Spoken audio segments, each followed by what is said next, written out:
Finland is a country plunged into freezing cold darkness for much of the year, yet seems to shine the purest light when it comes to furniture design. I remember reading a book on Finnish design as far back as 1967, and in it a sentence stuck in my mind: every piece of furniture is, in a sense, a piece of sculpture. Much of my inspiration comes from Finland, where wood has provided the food of survival, and yet the Finns have managed to make a high art from that survival. Perhaps necessity has no time for decoration.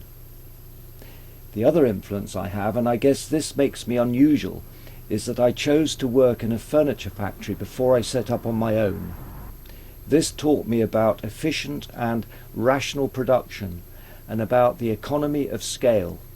And so when I did set up with just a small handful of tools, no capital, and a very limited space, these very limitations served as a vital discipline for designing and making furniture.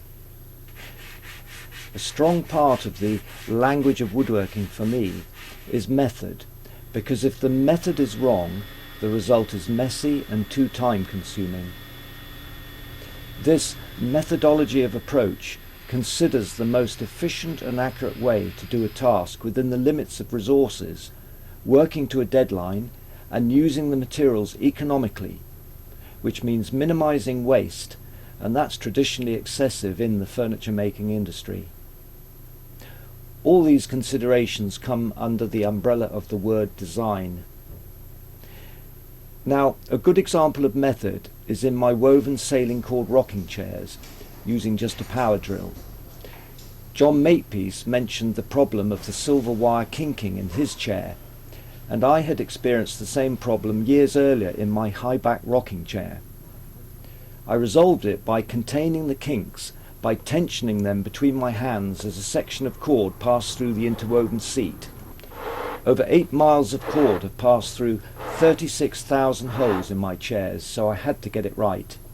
Now I get great satisfaction evolving a design that can be repeated in small quantities and made available to more people. In 2002 I was invited to exhibit some of my furniture in my native country, Scotland. And my cabinet without handles holds a secret not just in the way it's used, but also in its method of construction. I cut my own thick veneers from a single board and laid them onto a plywood panel, and then cut away the doors and centre flap from that panel, using a jigsaw and then trimming with a router. This is how the continuation of book-match grain was easily achieved. The designer-maker or furniture artist has the flexibility to explore new ways of doing things. In fact, this is the challenge for me.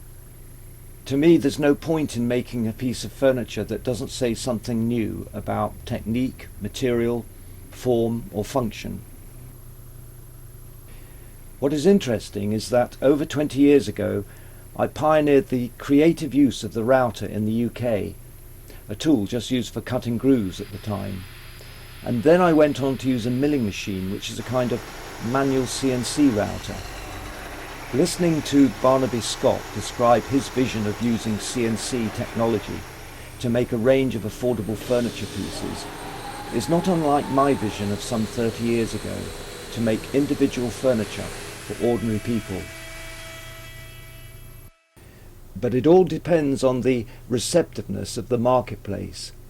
It may seem unusual and surprising that in 2010 a lady at an exhibition in England said she instantly fell in love with and commissioned my chair designed some 38 years ago.